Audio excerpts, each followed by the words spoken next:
Assalamualaikum warahmatullahi wabarakatuh.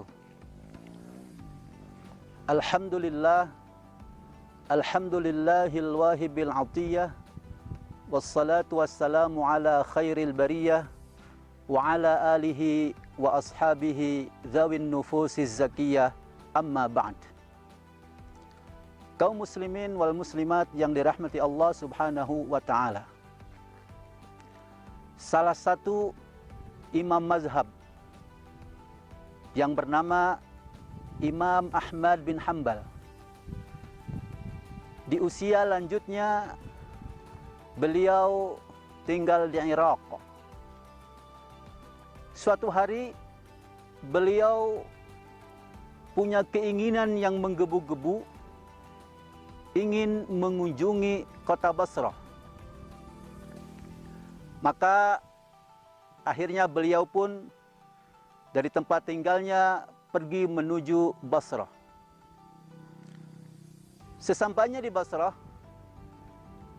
di malam hari bertepatan dengan sholat Isya, maka beliau pun ikut melaksanakan sholat Isya berjamaah di masjid di kota Basrah itu. Selesai sholat sunnah, selesai berzikir dan sebagainya, Imam Ahmad bin Hanbal tentunya merasa lelah dan ingin istirahat di dalam masjid tersebut. Tetapi rupanya marbot masjid ini melihat Imam Ahmad bin Hanbal ini tidur di dalam masjid itu. Akhirnya sang marbot mendekati sang imam besar ini, memohon agar tidak tidur di dalam masjid ini.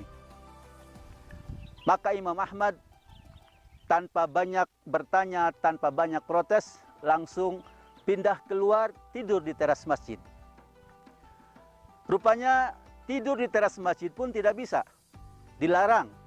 Sehingga marbot mendekati beliau lagi, kemudian menyuruhnya pergi dan tidak tidur di masjid ini. Tentunya sang marbot tidak tahu kalau yang dia usir itu adalah seorang imam besar, Imam Ahmad bin Hanbal. Walaupun sang marbot tahu bahwa ada ulama besar namanya Imam Ahmad bin Hanbal, tetapi wajahnya seperti apa, dia tidak tahu. Imam Ahmad pun tidak memperkenalkan diri, dan dia pun pergi dari masjid itu, menelusuri jalan di sekitar masjid itu. Kemudian tiba-tiba dari arah samping beliau ada suara memanggil-manggil beliau. Ya Syekh, ya Syekh.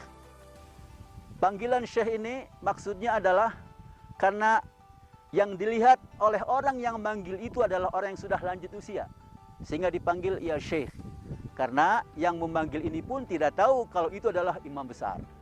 Walaupun makna Syekh juga sebetulnya berarti ulama besar, ulama yang banyak ilmunya. Imam Ahmad pun kemudian menemui sumber suara itu, dan kemudian dipersilakan masuk oleh penghuni rumah itu. Kemudian si penghuni rumah mengatakan, sesungguhnya aku dari tadi memperhatikan engkau, ingin tidur di teras masjid tetapi tidak bisa, dan aku kasihan melihat engkau sudah usia lanjut, maka aku persilahkan untuk nginap di rumahku, istirahat di rumahku. Maka dengan senang hati Imam Ahmad bin Hanbal tidur di salah satu kamar di rumah penduduk tersebut. Penghuni rumah ini ternyata adalah seorang tukang roti. Dia kerjanya mengadon roti, kemudian di siang hari berjualan roti. Maka ketika Imam Ahmad bin Hanbal ingin membaringkan badannya, ingin tertidur, rupanya Imam Ahmad bin Hanbal mendengar suara berzikir kepada Allah Subhanahu wa taala. Terdengar suara istighfar, terdengar suara astagfirullah, sehingga Imam Ahmad bin Hanbal penasaran dari mana suara ini. Maka Imam Ahmad pun tidak jadi tidur, kemudian mendekati sumber suara itu yang sedang mengadon roti. Ternyata yang sedang beristighfar itu adalah si tukang roti itu. Si tukang roti tentunya tidak tahu bahwa yang nginep di rumahnya adalah seorang imam besar. Walaupun si tukang roti tahu ada ulama besar, hebat, luar biasa, namanya Imam Ahmad bin Hambal, tetapi sekali lagi wajahnya seperti apa, dia belum pernah ketemu. Imam Ahmad pun kemudian bertanya, "Duhai tukang roti, kenapa engkau selalu mengucapkan istighfar? Sejak kapan kamu mengucapkannya itu? Dan apa yang kamu dapatkan dari memperbanyak istighfar ini?" Si tukang roti kemudian menjawab, "Sesungguhnya aku sejak dulu 30 tahun aku jualan roti, dan alhamdulillah sampai sekarang aku selalu mendawamkan, selalu membiasakan mengucapkan astagfirullah, selalu membiasakan beristighfar kepada Allah Subhanahu wa taala, baik ketika aku sendiri, ketika sedang sambil ngadon roti, ketika keliling jualan roti, selalu aku berusaha beristighfar, berzikir kepada Allah Subhanahu wa taala." Terus apa yang kau dapatkan dari beristighfar ini? Maka tukang roti kemudian menjawab, "Alhamdulillah, semua yang aku inginkan Allah kabulkan. Apapun yang aku cita-citakan dengan jualan roti ini, Allah kabulkan. Cuma satu yang belum pernah Allah kabulkan." Apa itu kata Imam Ahmad? Satu, yaitu aku ingin sekali bertemu dengan seorang ulama besar yang sering aku dengar namanya, tetapi sampai sekarang aku belum pernah ketemu. Aku ingin ketemu beliau. Dia adalah Imam Ahmad bin Hambal. Mendengar pernyataan itu, Imam Ahmad merasa terharu. Kemudian dia menyampaikan, "Duhai tukang roti, sesungguhnya akulah Imam Ahmad bin Hambal." Maka tukang roti merasa bahagia, terharu, tapi juga gembira. Dia senang ternyata permintaannya selama ini akhirnya Allah kabulkan. Dia bisa bertemu dengan imam besar, Imam Ahmad bin Hambal. Kemudian mereka pun berpelukan, dan Imam Ahmad dalam hatinya mengatakan, rupanya istighfar si tukang roti inilah yang membuatku ingin selalu datang ke kota Basrah. Kaum muslimin wal muslimat yang dirahmati Allah Subhanahu wa taala. Kisah ini ditulis dalam kitab Manaqib Imam Ahmad bin Hambal. Dalam kisah ini menjelaskan tentang keutamaan beristighfar, keutamaan minta ampun kepada Allah Subhanahu wa taala.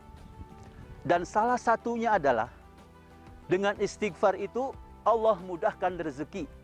Dengan istighfar itu Allah mudahkan bisnis si tukang roti ini. Sehingga 30 tahun dia jualan roti tetap eksis, tetap laku, tetap laris manis, dan diberikan kemudahan mendapatkan rezeki yang diinginkan si tukang roti ini. Kaum muslimin wal muslimat yang dirahmati Allah Subhanahu wa taala. Dalam keseharian kita, dalam kehidupan kita, sering kita mendengar atau bahkan juga melihat bagaimana orang ketika ingin dagangannya laris, dia pergi ke dukun, kemudian pasang jimat. Ketika orang bisnisnya selalu sukses, dia minta sesuatu ke orang pintar misalnya, kemudian dikasih mantra-mantra, dikasih jimat-jimat, supaya rezekinya mudah. Maka ini adalah sesuatu yang sesat, sesuatu yang dosa dan berakibat fatal terhadap keberkahan rezeki yang didapatkannya. Islam tentunya sudah memberikan solusi, bahwa ketika kita ingin dimudahkan rezeki kita, ketika kita ingin mendapatkan kesuksesan dalam usaha, dalam bisnis kita, maka salah satunya adalah dengan beristighfar kepada Allah Subhanahu wa taala, dengan memperbanyak minta ampun kepada Allah Subhanahu wa taala. Allah Subhanahu wa taala dalam surat Nuh ayat 10 sampai 12 mengatakan, A'udzubillahi minasyaitonirrajim. Bismillahirrahmanirrahim. Faqultu astaghfiru rabbakum innahu kana ghaffara yursilis samaa'a 'alaikum midrara wa yumdidkum bi amwali wa banin wa yaj'al lakum jannatin wa yaj'al lakum anhara. Ternyata firman Allah ini dulu ketika saya kecil masih SD sering mendengar ayat-ayat ini, tetapi dilantunkan seolah-olah itu adalah bukan ayat. Karena sang muazin setiap selesai azan menunggu iqamat, dia melantunkan ayat-ayat ini dengan lagu-lagu yang seperti itu adalah bukan ayat Quran. Ternyata itulah ayat Al-Quran. Kurang lebih begini lagunya. Istaghfiru rabbakum innahu kana ghaffara wa yursilis samaa alaikum midrara. Dulu saya sering mendengar itu. Bahkan akhirnya sering mendengar jadi hafal. Ternyata begitu saya mendalam agama, belajar Al-Quran, ini adalah ayat Al-Quran. Dan maknanya luar biasa. Dalam ayat itu, Allah Subhanahu wa Ta'ala melalui lisan Nabi Nuh, ya, istaghfiru rabbakum, minta ampunlah kepada Tuhan kalian.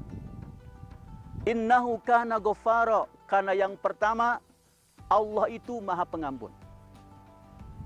Jadi dengan beristighfar ini Allah Subhanahu wa Ta'ala mengampuni dosa-dosa kecil yang kita lakukan. Dan bahkan ketika taubatnya benar, istighfar dibarengi dengan taubat yang nasuha, maka dosa besar pun akan Allah hapuskan. Kemudian yursilis sama alaikum midrara, Allah turunkan air hujan dari langit. Kemudian wa yudimkum bi amwali wa banin, wa yumdidkum, Allah berikan harta amwal, wa banin dan anak. Wa yaj'al lakum jannatin, wa yaj'al lakum anhara. Allah jadikan kebun-kebun, sungai-sungai, semuanya bermanfaat buat manusia ini. Ternyata dengan beristighfar, kemudahan rezeki, keberkahan hidup ini, itu akan kita dapatkan selain ampunan dosa dari Allah Subhanahu wa Ta'ala. Karenanya dalam keseharian kita, ketika kita merasa selalu galau, merasa apapun salah, usaha apapun selalu gagal, bisnis apapun selalu rugi dan sebagainya, maka pastikan kita harus memperbanyak istighfar kepada Allah Subhanahu wa Ta'ala. Tidak ada batasan harus sekian. Sebanyak-banyaknya kita beristighfar. Kalau Rasul saja beristighfar sehari sampai 100 kali misalnya, maka kita harus lebih dari itu, karena kita belum maksum. Tidak maksum seperti Rasulullah SAW yang dijamin masuk surga. Maka istighfar inilah yang akan memudahkan segala apa yang kita inginkan. Dalam tafsir Al-Qurtubi, dalam tafsir Jami'ul Ahkam, Imam Al-Qurtubi menjelaskan bahwa ada seseorang bertanya kepada Imam Hasan Al-Basri. Dia mengeluh tentang musim paceklik. Maka solusi yang diberikan oleh Imam Hasan Al-Basri adalah beristighfarlah kamu. Datang lagi orang yang kedua mengeluhkan tentang kemiskinannya. Maka Imam Hasan Al-Basri kemudian memberikan solusi, beristighfarlah kamu. Ada lagi yang datang kepada Imam Hasan Al-Basri, juga curhat tentang kesulitan hidup, curhat tentang permasalahan hidupnya, kesulitan mendapatkan rezeki. Maka kemudian Imam Hasan Al-Basri juga menyarankan untuk beristighfar. Kemudian Ad-Rabi' di situ bertanya kepada Hasan Al-Basri, kenapa engkau memberikan jawaban yang sama? Semuanya suruh beristighfar. Maka Imam Hasan Al-Basri kemudian menjawab, ini bukan jawabanku, ini jawaban Allah Subhanahu wa Ta'ala yang ada di surat Nuh ayat 10 sampai 12 tadi, istaghfiru rabbakum. Jika kita selama ini sudah beristighfar tapi ternyata belum juga dikabulkan semua keinginan kita, maka bisa jadi istighfar kita butuh untuk beristighfar kembali. Istighfaruna yahtaju ila istighfar. Demikian kata Imam Hasan Al-Basri. Kaum muslimin wal muslimat yang dirahmati Allah Subhanahu wa Ta'ala, karenanya supaya istighfar kita juga benar-benar diterima oleh Allah Subhanahu wa Ta'ala, maka yang kita baca lafaz-lafaz istighfar itu adalah lafaz-lafaz yang dicontohkan dalam hadis Nabi sallallahu alaihi wasallam. Yang pertama, yang paling pendek, yang paling sederhana adalah cukup astaghfirullah. Astaghfirullah, astaghfirullah. Aku minta ampun kepada Allah. Demikian hadis riwayat Muslim. Kemudian yang kedua agak panjang. Astaghfirullahal azim alladzi la ilaha illa huwa al-hayyul qayyum wa atubu ilaih. Demikian dalam hadis At-Tirmizi. Dan yang ketiga, yang dikenal dengan Sayyidul Istighfar. Allahumma anta rabbi, la ilaha illa anta, khalaqtani wa ana 'abduka wa ana 'ala 'ahdika wa wa'dika mastata'tu. A'udzubika min syarri ma sana'tu. Abu'u laka bi ni'matika 'alayya wa abu'u bi dzambi faghfirli fa innahu la yaghfiru dzunuba illa anta. Maka insyaallah ketika lafaz istighfar kita sesuai dengan tuntunan Rasulullah sallallahu alaihi wasallam, itu modal pertama istighfar kita diterima oleh Allah Subhanahu wa taala.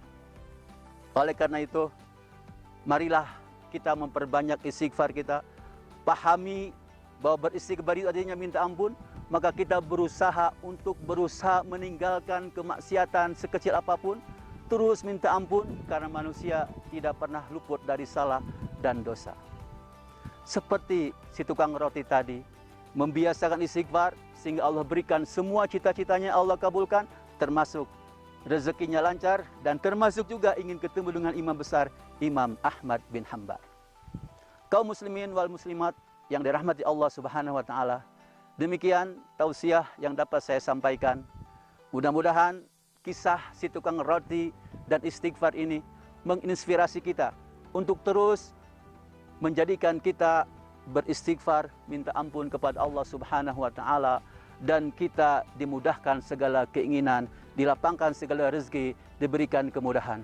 Rasulullah SAW sudah mengingatkan dalam hadisnya, man lazimal istighfar ja'alallahu lahu min kulli dhiqin makhraja wa min kulli hammin faraja wa razaqahullahu min haitsu la yahtasib. Bahwa siapa yang membiasakan istighfar, maka Allah berikan jalan keluar dari setiap kesulitan. Allah berikan kelonggaran, kemudahan dari setiap kesempitan, dan Allah berikan rezeki yang tidak disangka-sangka.